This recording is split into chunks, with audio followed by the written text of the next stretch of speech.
That first hire sends a message on what the expectation is coming in, who the person is, and where the bar is at. I believe I interviewed over 20 people. And when we met, it was one of those moments where it was like, okay, here is the very low risk, very high upside candidate that can help change the trajectory of the team just in presence. I remember you talking in your interview about your desire to grow in your career, the fear of being homeless. Oh, yeah. Fear is an incredible motivator. But I also remember that you were also shifting from that fear to that abundance mindset. So I saw somebody that had that baked in their DNA. We did a lot of role plays. It showed me that you could do the job. And then I gave you feedback in the role plays, and you accepted that graciously. I saw the need for that first hire to be really pivotal, really important to set that tone, that expectation. And then I found in you exactly what was going to fit into the situation.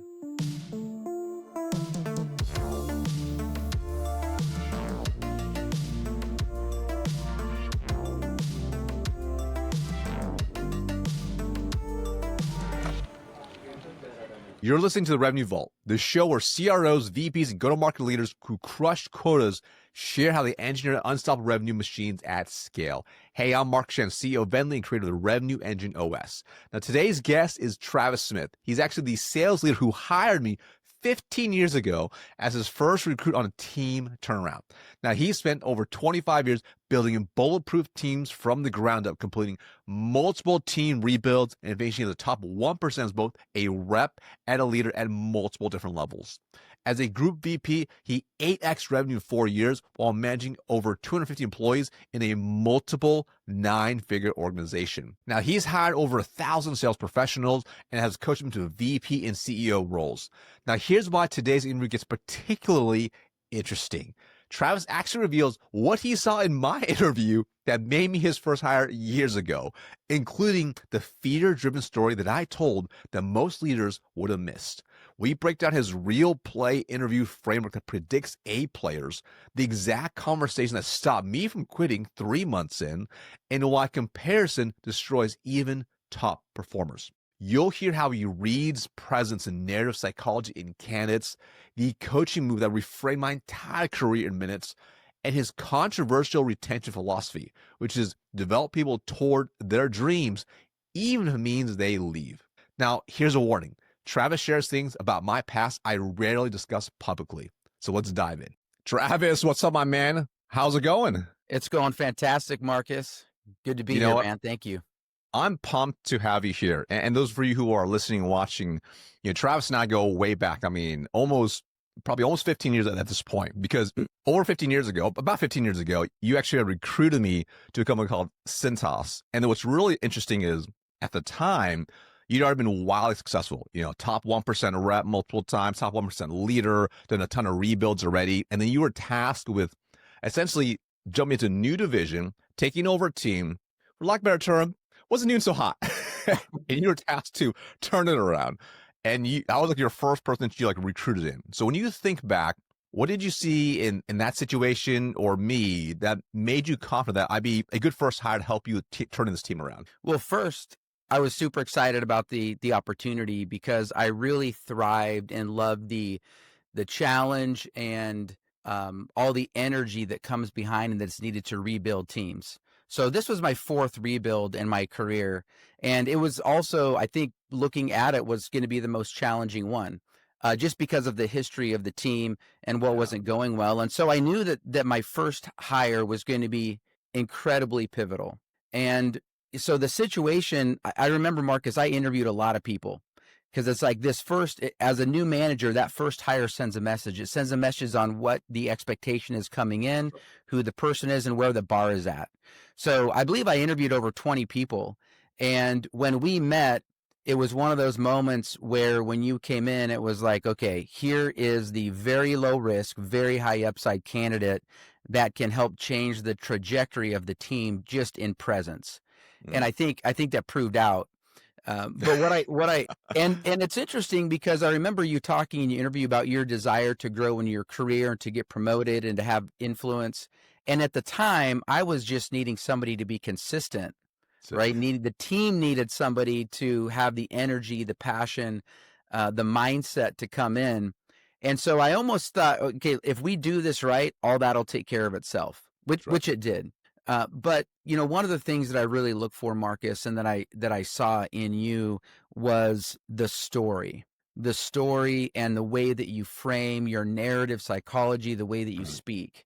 So I remember specifically, talking to you and asking about that, and it was, the Chinese immigrant, the Taiwan Mhm. background, the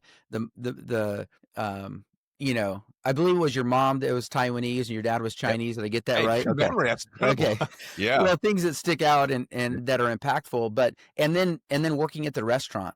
Oh, And I yeah. remember you talking about going and setting up for shows and staying up Mhm. all night, cutting Right. vegetables, and Yeah. the desire or just the mindset that if this doesn't happen, then what?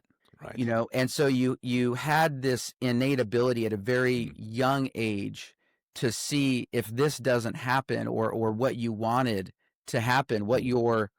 your fears were. Mm. And Mark, I remember you talking about, the fear of being homeless, Oh, yeah. Yeah. right? Now, Yeah. fear is an incredible motivator, Mhm. That's right. but I also remember that you were also shifting from that fear to that abundance mindset. In fact, Mhm. you were probably on the downside of that. Mhm. Oh, yeah. So I saw somebody that had that baked in their DNA, Mm. but also can see past into this abundant and this, Mm. the goals that you had with wealth and Mm. accumulation Right. and investment. I remember you talking about suits that you had invested in. Mm. Um, Yeah. I remember, just the overall energy as I reflect back and the presence and the way you carry, body language doesn't speak, it screams. Mm. And I think Love the that. presence, when you came in, it was, I'm here. Here's who I am. I know who I am. I know where I came from. I know what I have to offer. Mm. Okay. And then we did a lot of role plays. Yeah, what is And it? and I want to talk about this today too, but a lot of Yeah. role plays showed me that you could do the job. And then Mm. I gave you feedback in the role plays. We'll talk more about why I do that. And then you accepted that graciously. Mm. And so I saw the need for that first hire to be really pivotal, Mm. really important to set that tone, that Mm. expectation. And then Mm. I found in you Mm. exactly what was going to fit into the situation. Yeah, it's really interesting, right? It's really interesting to hear from your perspective because I this is the first time I've heard of all this, right? So I'm like, wow, that's actually really really insightful, right? And you mentioned the role plays. I think is a very tactical piece, right? Mhm. Um, as you kind of think back, 'cause I think that presence thing is something nobody really talks about or how they even reframe. Like, how did you come to those realizations about me? How do you spot that in candidates? Because those are some of the they're not in interview guides. This is like some of the intangibles. How did you realize that those key components? Well, doing it wrong probably several hundred times at that point. Reflecting back, I think that I've been part of the hiring process for over Mm, 5,000 sales mm, professionals. mm, Also have hired and been part of hiring, training, and developing, well over 1,000. And so mm. I learned a lot from mistakes. So Yeah. I think I learned to be a great Mm, observer in an mm, interview. I think my the way that I focus and I encourage sales professionals and sales leaders, mm, RVPs, CROs, is be great observers and do it from a place of presence in the mm. moment. You can't be thinking about if you're understaffed. If you're Yeah. understaffed, your company will live. If you underperform, your company will die. So Yeah. be okay living for a moment and being understaffed until you find that right person. And so, looking back at what I learned was presence in the interview, be a great observer, and ask all of the questions that may be uncomfortable that want to be asked. And so I've learned too, a magical question in an interview is really simply to say, tell me more about that or Mm, what else. mm, And can that candidate or that sales leader that mm, you're hiring, can they be clear in the way that they think? mm. Is there clarity in the messaging? And so all of this comes from, I think, experience. I don't think candidates are thinking about it, Correct. but watching them do the job. This is why I do. This is why I really like real plays versus role plays. Yeah. Okay, so real plays sound like, okay, Marcus, and I would have done this because it was a go-to for me. We're in the lobby. You just pulled the door. You're standing in front of a gatekeeper. Your job is to get in front of the decision maker. Go. Mhm. Whoa, whoa, whoa, whoa, what's going on? Right. Mhm. And I tee up in 10 seconds, I tee up that question and I say go, because what I want to see, I see better than I hear. Mhm. Right. It's not tell me about a time you got past a gatekeeper. It's great. You're in front of a gatekeeper. I'm the gatekeeper. You pulled the door, get in front of the decision maker, go. Now, the candidate doesn't have to be perfect. If it's a hiring manager, if you're hiring a manager or director, right, you have an underperforming sales rep, right? They second month missed quota. You're in a debrief and they didn't hit their expectation for last week. Go. Right now, put the person in the situation and watch them do the job. Some companies will actually have people in the field, people, they can watch reps in the field as part of that hiring practice. But in lieu of that, I think you put them in the spot and you watch. And then I always ask the candidate to self-evaluate. So Marcus, how do you think you did? What's one thing that you did really well? And if you did the role play again, what's one thing you do differently? Right. And then once you gave the thing, once the candidate says, okay, here's what I would do differently, then say, great, well, good news, because you got your shot. All right. Mhm. Again, you're in the lobby. I'm the gatekeeper. Go. And then I see that ability to self-correct. Mhm. Marcus, we're with our sales managers, our sales directors, how often watching them do the job? Maybe 5-10% of the time. Right. If you're a level 2 leader, if you're a level 5 leader, maybe less than that. So we have to be really good observers and look for those patterns very quickly. But your ability to be self-aware, implement what you think you can do better without a coach there, that's magic. And if you can Mhm. fill your team up with those individuals and those managers that can self-correct, then you're going to increase the likelihood of hitting your revenue goals. There's no doubt. Mm. What's wildly powerful about that is, well, many things, right? But because you're putting them live in their situation of what they're going to be paid on, if you will, you can see live how they're actually going to react. But then on top of that, you can see obviously their coachability.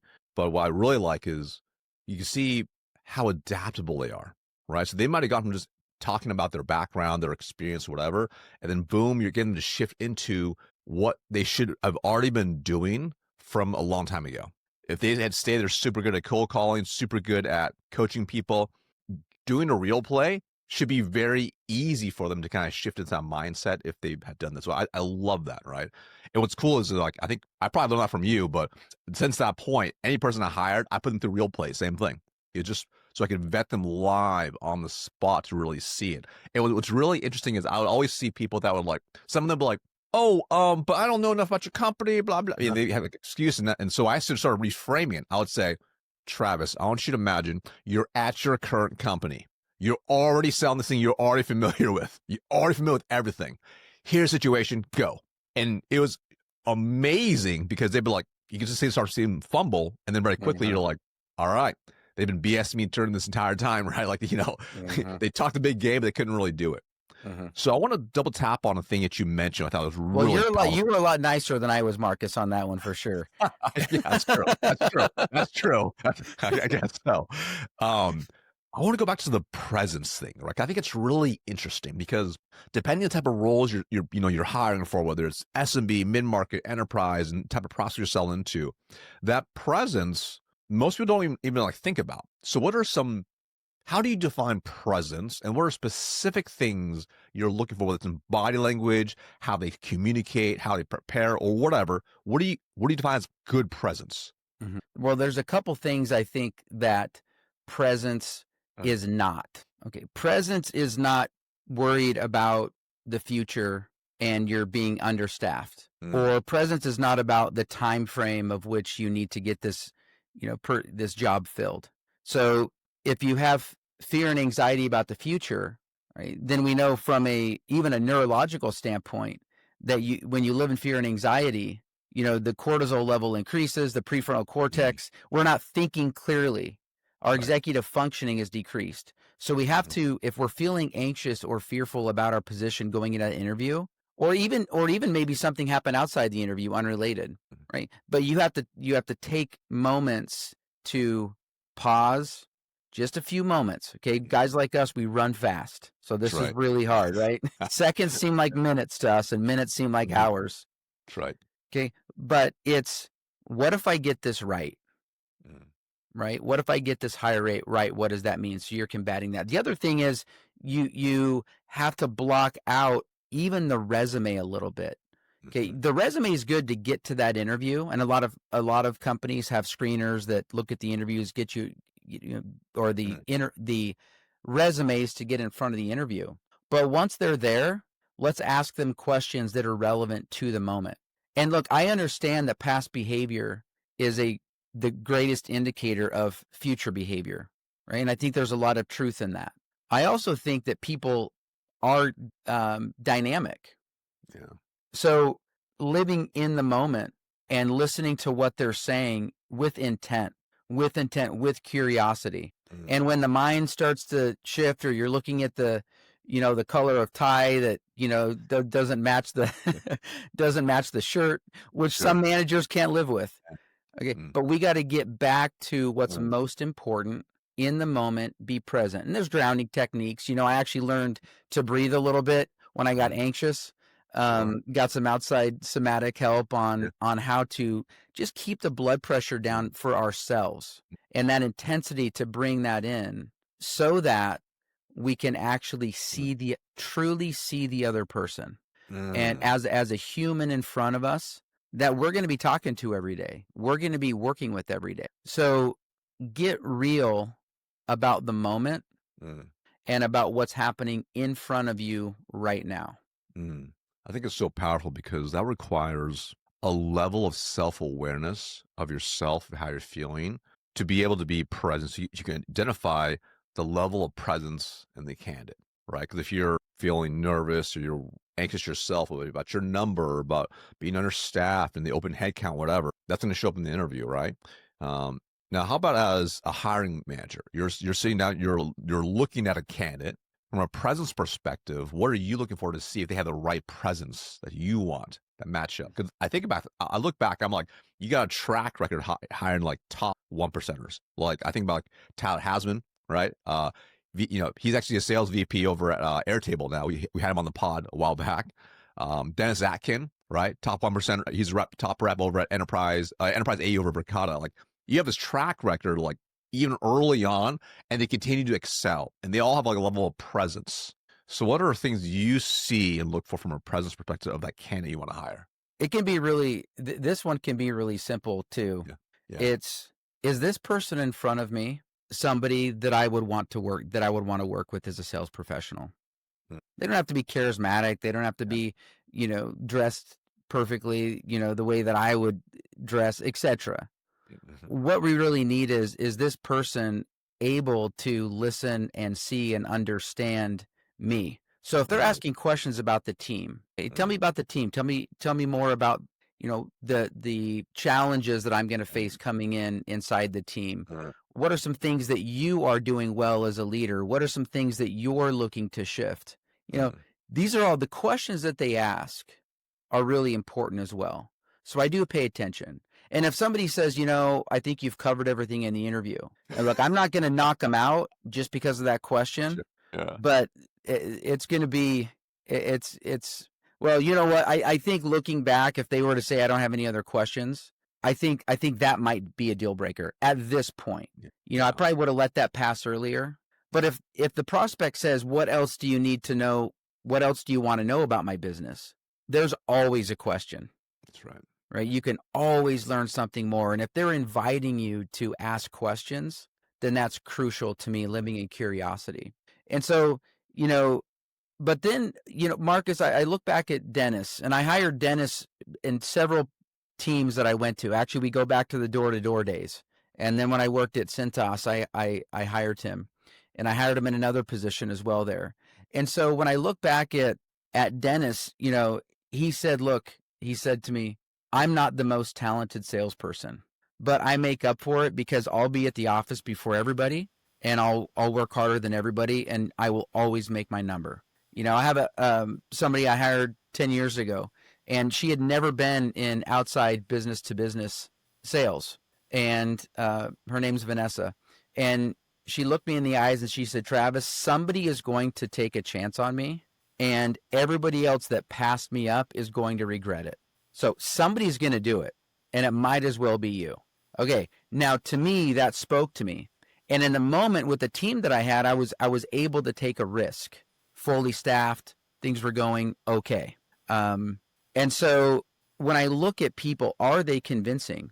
Above all, are they convincing? Are they persuasive? Are they genuine? And so when I look back at like the Dennis and the Vanessas and other hires that really turned out to be successful, right? Yourself, it's straight. Here's my story. Here's what I'm looking for. Yeah. Here's what I'm going to do. And there isn't this sort of long Mm, winded rationalizations or mm, justifications. Right. And I'll end with this one on this piece, Marcus, yeah. is that I really listen to framing. Yeah. So questions like, what have been challenges in the past? Or I always like to ask this one: what was the greatest thing you learned at your last job and why are you leaving? Mm, Now, the way they talk about why they're leaving, are they in the victim mindset? Well, the compensation was wrong. Well, my boss wasn't mm, great. He wasn't supportive. He was lazy. Any indication of that is taking away ownership, right? So I didn't have the ability to connect with my manager. And I realized this about myself, right? And whatever the thing is. So it isn't that people have failed in the past. That's not going to kick them out. It's what did they learn from the failure? mm. I think that's what's really powerful is when you truly hear their story, it's out that depth, right? For any of the people that you mentioned, you're actually getting a really good glimpse of their value system, Mhm. of how they think and what they truly believe in, because that really helps shape the narrative to their perspective in life, whether it's a victim or ownership mentality. And I think it's really interesting, which makes a lot, as I reflect back on, that's a major aha in my mind. I'm like, you're seeking out to understand, whether it's consciously or subconsciously, what do they truly innately believe in? What's their belief that they already come to the table with? Because either they got it or they don't. It can't coach bad values if they don't. The way that we believe and the way that Mm, we see our position in the world is formed well before they're sitting in front of that interview. that's Okay. right. And can people Mm, change their belief system? mm, Absolutely. Absolutely. And it comes from experience. It comes sometimes from going through really big challenges. And having said that, listening to the narrative that they tell themselves is really, really important. They did a study where in Alcoholics Anonymous, they had mm, people tell their story, and where they began the story and where they ended the story, when they told their story, was an indicator on whether or not they would be able to achieve sobriety. mm, So if they started the story with, you know, 15 years ago, this, and this, and this, and this, and, now I'm here because, my relationship fell apart, versus somebody that said, and I'm super excited to be, it's going to be mm, incredible to have those relationships back, to be able to connect with my kids again. And mm, so they look at, where does that story end? Because the yeah. story's not over yet. And Mm, so how we tell stories about ourselves is really important. And I mm, think you're evidence of that too, Marcus, talking about where you've been, but also what's possible. yeah. And living in possibility becomes really important. And Mhm, so finding people that can live in possibility all day long. mm. I think it's powerful, right? Because, I think a lot of people think in a very short time horizon. A lot of time when you're even when you're hiring like execs and managers, a lot of them are only thinking like maybe quarter to quarter, year to year. But those who can think in like decades and longer, I find those are ones who end up doing far more things. They're more willing to do the hard stuff today because they know the payoff in the future is much greater. Versus they only think of right now the quarter. They're doing like kind of like they're cutting corners. They're not doing the right things. Um, so going into like the top performers, right? Because you've had a lot of success. You've interviewed thousands of people. Most leaders, they try to clone the top performers, right? And a lot of time they end up kind of disappointed. So what do those leaders misunderstand about replicating top elite behavior? Mhm. I think what they're missing is the humanity. Hmm. What do you mean by that? An individual is not to be replicated. Mm, An individual is not a problem to be solved. mm, They're mysteries that we'll never get to the bottom of, and that's the beauty of it. mm, And so, while there are core elements of and characteristics that we like to see in candidates, everybody is unique. And I mm, think as leaders, if we treat everybody as unique, right? And it's not to say we have expectations. Here's the values of the company, here's the expectations, So everybody in our organization is we set this vision. Everybody's going to the purpose, the values. We're all going, people that are going to work here live in this space. But inside of this space, this is where the fun happens. This is where everybody gets to be themselves. Autonomy, as much autonomy as you can give, depending on how long that person has been there, becomes very important. But yeah, I think what they're missing, Marcus, when we try to clone or say, and here's the other thing. Comparison is the thief of joy. Mm-hmm. If there's one way to, stifle the confidence of a salesperson, is to put another salesperson's results on the board and say, okay, so you versus this person on the board. That's a way to diminish confidence in a lot of ways, because now they're just comparing themselves to another person. Mm-hmm. The best players compete with themselves. They compete with their own mind. They compete with their own self-talk. They compete with their own belief systems day in and day out. So I don't know what's going on in this other person's. And here's the irony, Marcus. People that do that end up on the top anyway. That's right. And it's conversations like we had where you come to me and you're not number one. Well, what metric are we looking at? What metrics are we looking at? You're looking at reps that have been here for 1, 2, 3 years, and you were comparing yourself to those individuals. Well, that's not the framework or the I guess the way that I would approach it, the way that I would view that. Mm-hmm. What I would view as, Marcus, actually, if you want to play that game, you want to go to like, am I number one or not? Here's everybody that's been here for 9 months, 6 months, a year. You feel better now? Okay, cool. Now let's get back to Marcus. I remember that conversation. Yeah. Because those moments, and you never know what conversation is going to change the trajectory of somebody's career, somebody's job, somebody's relationships, but any single conversation can. So when we're talking to our people, our sales leaders, and we come out from behind ourselves and into that conversation and make it real, we have the opportunity to make each conversation transformational. We don't know which one it's going to be. It's not until 5 years, 10 years down the road, we look back on those conversations and say, that was a pivotal moment. So how do you create pivotal moments with the people that you have the opportunity, duty, blessing to be able to serve, to be able to develop, to be able to watch and grow their careers? So, I mean, my greatest intrinsic value is watching people succeed, become CEOs, become super successful in their career, start their own businesses. And that, to me, is where the intrinsic value comes from. And that's why I do what I do, is help people reach their potential so that they are realizing all that life has to offer. Whether they're retiring at 35 or 40 or 45, they're financially stable, whatever they want, it's to understand that North Star. And I believe a coach helps somebody get from where they are today to where they want to go. You absolutely nailed it, right? 'Cause I think back to that exact conversation you and I had, right? That was what happened, right? It was like, I think I was like 3 or 6 months in, something like that. But I was at the point where I'm second guessing myself. Did I make the right move, right? Like, I'm pissed. I'm not number one. I'm very competitive. And that reframe, I still remember, because you were like so cool, calm, and confident, and helped me understand the whole picture, where I was just looking through this tiny little tunnel and getting like tunnel vision, right? And I remember that being such a pivotal moment, because it helped me realize, okay, I got to trust the process. I got to continue on. I'd made the right choice. I got to continue on. And it obviously was amazing for my career. But I think that role when you're the frontline sales leader, you have to be a coach at all times, because that was something I kind of sprung on you. I'm like, Travis, I'm not happy, but you were able to take it and immediately help me reframe. And when I think about a great sales leader, they're always doing that. Like, even the best, they get stuck in their own head. Like you told me years ago, the hardest territory to manage is the one right between your ears, right? That's right. I never forgot that, right? It's been burned into my brain, right? And even the best, like, the Kobe Bryants and Michael Jordans, they get in their own head too, but they have the third party coaches to help them reframe and look at that situation and change it. Yeah. Everybody deserves a coach, Marcus, and every coach has a good coach. That's right.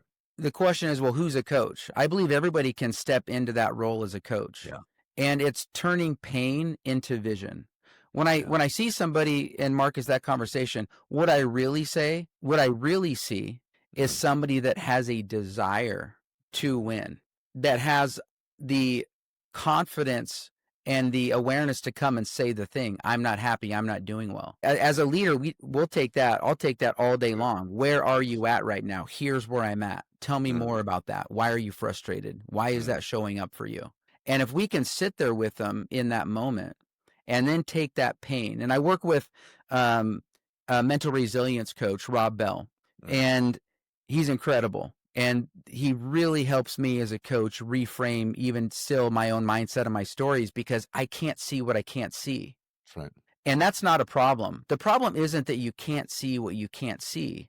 The problem becomes when you're unaware That's right. that you can't see that you can't see. That's right. But if we're willing to say, hey, here's my framework.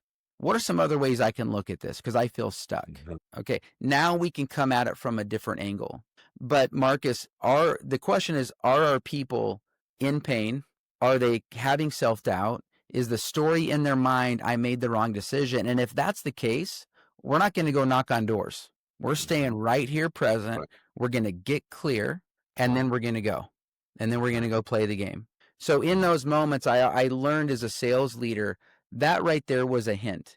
And by the way, Marcus, if that conversation is missing, then there's one thing that I know for sure is that missing conversations lead to turnover. 100%. So I wasn't willing to allow that little breadcrumb that you dropped me. And I think I asked you, like, okay, are you quitting today? Like, where's your mind at? I think that was your first question. I'm like, yeah, where are I'm we not feeling at? good though. Yeah. Where are we at? Yeah. Now, I know you're not a quitter. Part of that was for you to realize in yourself, Yeah. no, I'm not quitting. All right, say that again. I'm not quitting, right? Say Right. it's not over till I win. Mm. So those are some of the things that I think are super important as a leader when they're looking at sales professionals, looking at hiring managers to bring on, is what's their narrative? What story do they tell themselves when they wake up? Super powerful. And I think what's also really, really key too, and I think about in the past, anybody that I fail by letting them quit or leave or whatnot, there's always signs in advance. Like there's always signs. Like people have, even if they're inconsistent in their behavior, they're consistent in those inconsistencies. And you can identify those patterns. And when you see a shift in the patterns in how they are shown up consistently in anything they do, from how they write, how they speak, how they show up, to the time they show up, to all these things, when you start to see shifts in their patterns, that's the pink flag. Yeah. I think as a leader, it's our job to go and have those conversations, especially if they're unaware or if they're scared to talk about it. It's such a great point. And I would even say the thing that you're scared to talk about or you want to avoid, run to it. Yeah, that's it. That's the one that we get to have, and we become really good. And it isn't uncomfortable. The conversation we had would not have been comfortable for me 7 years ago. I'm aware of that. Too much fear, and so allowing my own stories to dictate what conversations I'm willing or not willing to have. And I don't say a conversation needs to happen in those situations. It really is begging to happen. It wants to happen. But Marcus, seeing those patterns and those shifts in behavior, something has to happen. That means you need to understand the person. That's right. Again, be a great observer. Care enough about the individual to notice, interesting, they made less dials today, or they made less calls than they've been averaging. It's a data point. That's right. Okay. And so now I got another data point. Maybe we're going to, hey, I'd like to talk to you about something that I'm noticing, right? And then state it as an observation. That's it. And when we give feedback, here's what I notice. That's it. I think it goes back to, when you have those conversations, I think a lot of leaders struggle with is they see that data point and they come at it with like a story in their mind already that they've created. Oh, they're being lazy. Oh, they're because they don't want to do whatever excuse they might say. And they come up with that in energy and tension, that conversation. Versus I found the most elite leaders, they treat it like Stephen Covey's 7 Habits of Highly Effective People. They seek to understand. Hey, I observed X. Can you help me understand what's going on? And it's amazing what comes about when you start to have that type of mentality, right? So we're going to shift a little bit, right? Because look from a leadership perspective, at your current org, you've had a lot of success. I mean, it was already a large, multiple 9-figure organization, and you helped 3X it. That was incredible, right? What are some of the biggest levers for driving growth while protecting the culture and maintaining consistency? Mm. Well, I think, you know, yeah, there's so many, and I actually think of it as levers, right? Like which ones That's are we right. going to pull? Attracting and retaining talent. Yeah. I think and being honest about where your talent level is. And once you start to justify and rationalize Mm, why you're staying with C players, mm, just be aware. Just be aware of those justifications and rationalizations. But pulling lever number one is the right people. Now you have to have a system and a process, mm, right? So we need to be giving our people really good tools to go to war, to go mm, to battle. Okay, so this is really strong leaders. John Maxwell, the law of the lid. mm, The capacity of an organization is going to be capped at the capacity of the leadership mhm, capacity of the people at the top. And so you look at, are leaders developing themselves, right? Are mhm, they investing in the coaching? Are they mm, investing in their own personal development? So mm, I think, for me and what's been really important as I look at my own leadership and those around me is surrounding myself with leaders and also modeling what it looks like to be in the world of personal development. Because I think mm. sometimes people need to see what's possible, what personal development looks like, Oh, what yeah. they're investing in. And I know you've spent a lot of time, a lot of resources, a lot of money in your own personal development to get the resources. So get the right people, Mm, develop our leadership, have a system and a process that people can plug into. And mm, it's not to say it's not going to shift over time, but what playbook do we have on how we do things here? Here's how we do things here. Lastly, I would say look at your expectations. So we tend to set our expectations off of past experience. And in some ways, that's limiting. And I remember as a B2B rep, Marcus, mm, coming in, I was part of a team that was really small and struggling. And I was coming off of the door to door world, 4 years of door to door. Now I'm in B2B. And I remember the leader at the time, he said to me, okay, here's what the company is going to tell you the expectation is. And this is the general manager at the time. mm, mm. Okay. But what I want you to do is forget what the expectation is because the expectation is based off of mediocre performance. Yeah. So what I want you to do is I have to tell you, here's the expectation. Now, here's the thing. I want you to go spend a day in the field and I want you to tell me what you think is possible. I said, got it. So Lebanon, Oregon, I sling my, In 11 Oregon. Yeah. I sling my bag around. Yeah. I remember they gave me one or two physical new packets. Like, here's Mm, your new account packets when you sign somebody up. And I said, can I have 10? mhm. Sure. Love it. Yeah. Right. Because in my mind, I'm putting 10 in here. That's it. Again, the territory isn't Main Street in Lebanon, Oregon. That's Yeah. not the territory. The territory is what I'm thinking when I walk out there. That's And I right. walked down Main Street and I remember coming back to the office that next week with 7 new account forms. Mm, And I said, here you go. Now, the general manager didn't say, oh my God, this is incredible. How did you do this? He said, perfect. So what's possible? And I said, mm, I think I can do that every week. mm, And he said, okay. So the baseline for you is 7 new accounts a week. Let's play. Now, I mm, finished number 1 in the region as a rep that first year, but it wasn't because I met what the expectation was. Okay. But I was helped and coached and worked on my own mind to what's mm, possible.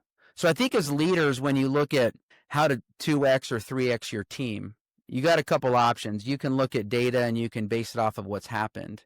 Or you can realize, well, there's a reason why we're here today, and we're here today to 2x or 3x or 5x. mhm, And it goes back to what is possible. And don't base it off of what other people have done. Again, comparison is the thief of joy. So if you want to mm, compare yourself to a mediocre rep, then that's the baseline. mm, And so it becomes a lot of mhm. fun in Yeah. your mind to say, okay, but what's possible? So here's the Mhm, other way framework, Marcus. If it's mm. been done already, it's possible. That's right. If it hasn't been done already, it's possible. Mhm, So when I say live in possibility, which possibility do you choose? Because this is a choice. mhm, Which possibility do you choose to live in? And this can be whatever position you are in a company. Frankly, sales operations, anything. Because we're in a society where we're comparing ourselves even more mhm, today than we were in the past. Okay. And what is comparison? Thief of joy. right? What does social media do? Leads to depression. Mm-hmm. Okay. So let's get off of our phones, so to speak, in the workplace and in our territories, flip it upside down and say, inside of me, what can I find? Okay. And here's the other thing. What evidence do I have that I can succeed? Prior success. Mm-hmm. Prior success lets you know you can succeed. Also, prior failure lets you know you can succeed. It's all how you want to frame it. I didn't win. I didn't, achieve what I wanted to achieve. And here's what I learned. So now I know I can do it because here's what Mm-hmm. I'm going to tweak. Either way, I'm going to win, either because I've done it already or because I've learned from my mistakes. But Mm-hmm. nowhere in this framework is doubt, confusion. It's all abundance and it's all Yeah. what's possible. Yeah, I've always found that in any situation, either I'm going to win or I'm going to learn. Uh-huh. And either way, I'm okay with either outcome. The only time I lose is if I just give up and I claim I lost, right? That's it. And I think there's something really powerful about what you just said in terms of even the example of your general manager helping you raise that bar. And I think that is one of the most underrated things, which is helping your team in any level, right? Raise their own expectations of themselves. Because at the end of the day, everyone's got, the Brian Tracy, the self concept. They have a certain level of belief, right? But an elite leader can help their people see the visible in the invisible.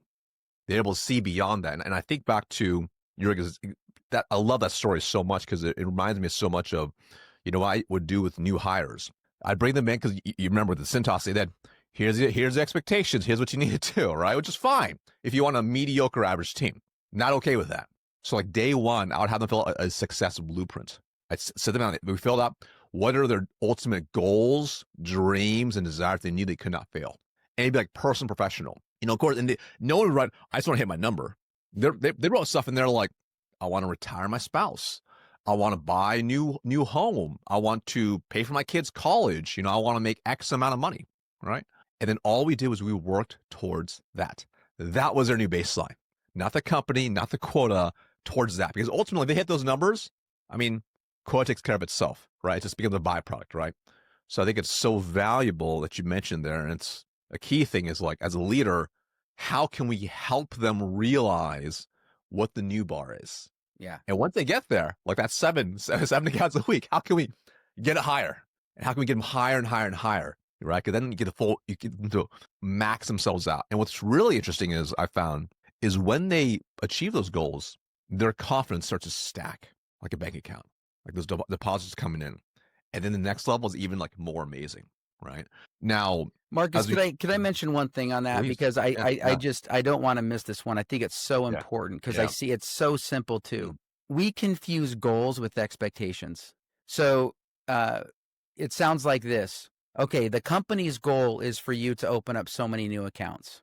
Mhm. Okay, the company doesn't set goals. The individual in an individual, a goal by definition, I believe the way I define it is the person naming and committing to what they're going to achieve. Right. So if we say, here's the company's goal, in their mind, the goal's already set. That's right. So here's where the minimum expectation is. Okay. And I would actually, on a one-on-one form, I would cross off company goal, or if it said company expectation, I'd cross that off and I would write their name, That's right. right? John's goal. This is the one that matters. That's right. And finding what they want to achieve, because if they truly understand the why, then they can deal with any of the hows. Exactly right. And so how well do we understand their whys? This is our job as leaders. If each individual is feeling like they are getting development towards their ultimate goal, you don't have to worry about the macro results of the company. Right. I was talking to a sales operation individual when I took over a team, and I said, what I really want to know is where you're going. Where are you going? He said, well, what do you mean? I said, where are you going? Well, personal, professional, you tell me. When I say where are you going, I want to know where are you going. This individual's dad was an environmental engineer. He always wanted to work with his dad, and this was his first job out of college. And so his dream was to work with his father in this field. Now, this has nothing to do with the industry, right? But I was so grateful that he shared that with me because I said, okay, what are the skills? So what do you need to do to get that job? Like, what's the entry position for you in that other industry? Well, it's a project manager. Okay, when you get hired for a project manager, what skills and attributes do you need? He said, well, I've never really. I said, why don't you go home, ask your dad what you need to do to become a project manager, bring that list to me, and we'll start working on it. Mm. Here's what's interesting. If I don't have the conversation, I believe he leaves within a year. That's right. I have the conversation, and he stays for 3 years, and we have a lot of fun winning because he's focusing on his own personal development to where he wants to go. That's right. Okay. And here's the thing, people are going to quit whether we cop to it or not. And when I say Right. quit, I mean hopefully move towards something because we Right. help them develop it. So I'm not afraid of that. I'm not afraid of that because I believe that retention will increase as long as we're helping them reach their goal. Would I rather be said I want to be a general manager here at this company? Absolutely. Right. Also, there's 10 of those in a company of 600. Mm-hmm. And he didn't want to be a general manager. He wanted to work with his dad. Mm-hmm. Okay, so then do I want to help him in that North Star vision, or do I want to get in his way? And so that was the conversation. And the day that he started to interview and get those jobs, I said, I'll drive you to your interview. No problem with that. And that to me is where a true leader taps into what does this person want. Greg Campy is a basketball coach, University of Oakland, longest tenured Division I active basketball coach. And this NIL thing is happening, right? And he's learned so much and he shared so much about what does this player want? That's what I'm going to tap into. And not all players are saying, hey, I want to come in, I want to play for 4 years, right? It's about money, it's about all these other things. So do you want to fight against that, or do you want to adaptability? Do you want to adapt to what the game is today? And I think the coaches that you saw some exodus with some of those Division I basketball coaches, some of the longer tenured ones, and you see people that aren't ready to quit the game, so they're going to adapt to what the game is. And so that as leaders, our job is to adapt to what the game is today, not say, hey, if you ever get into, well, let me tell you how I did it, the conversation's over. That's right. Right. At some point, and I ask people this question, where did Nick Saban play football? What position did Nick Saban play in football? How many yards or receiving or tackles did Nick Saban have in his career? And here's what's interesting. Almost nobody knows those answers. But some say the greatest coach in college football of all time. What made him a good coach was it wasn't about him. It never was. Mm-hmm. Coach K, in his book Beyond Basketball, he said really early on, I quit telling the players how I used to do it because I realized everybody does it their own way. Mm-hmm. And then he said, then I stopped telling players to do it like that player because what worked for that player doesn't work for them. So this is a sport of individuation, and it's allowing people to become the best version of themselves. And I believe that's where retention lives. That's like a mic drop moment, right? Because what's powerful is you can apply that same principle at literally every level of leadership, right? Whether you're managing individual contributors, managing managers, managing directors, managing GMs, you can apply the same principle because at the end, it's about the humanity that you mentioned, right? We're working with human beings. And if we can help them increase their own self-awareness and get really clear about what they truly desire to help them get to there, everybody wins. Yeah. Incredible conversation, Travis. If people want to find out more about you, where can they get a hold of you? Yeah, let's put my contact info in the show notes. Cool. Feel free to reach out at any time. This is my passion, my desire. Love conversations like this. I don't know how long it's been, but it's not long enough. Yeah. So I want to come back. Talk for round 2. It's scraped the surface level for you. Yeah. Well, Marcus, I really appreciate the time, the invitation to talk about things that really matter. And so just want to thank you for who you are and allowing me to come to the podcast and also connect with you in this meaningful way. So thank you. Absolutely. That's a wrap on this episode of the Revenue Vault. Now, look, if Travis's hiring process, that pivotal coaching conversation, or his philosophy on developing people toward their goals hit home for you today, don't just sit on it. Go to bentleyconsulting.com/teams right now and get a free performance scan of your sales organization. We'll diagnose exactly where your pipeline is breaking down and give you the exact playbook to fix it. And this episode delivered even one breakthrough moment for you, forward to another sales leader. They'll thank you for it. And if you want to make sure you connect to Travis as well and get his help directly, make sure to hit him up below in the show notes. Hey, I'm Marcus Shan. Thanks for joining us in the vault. Now go build something unstoppable.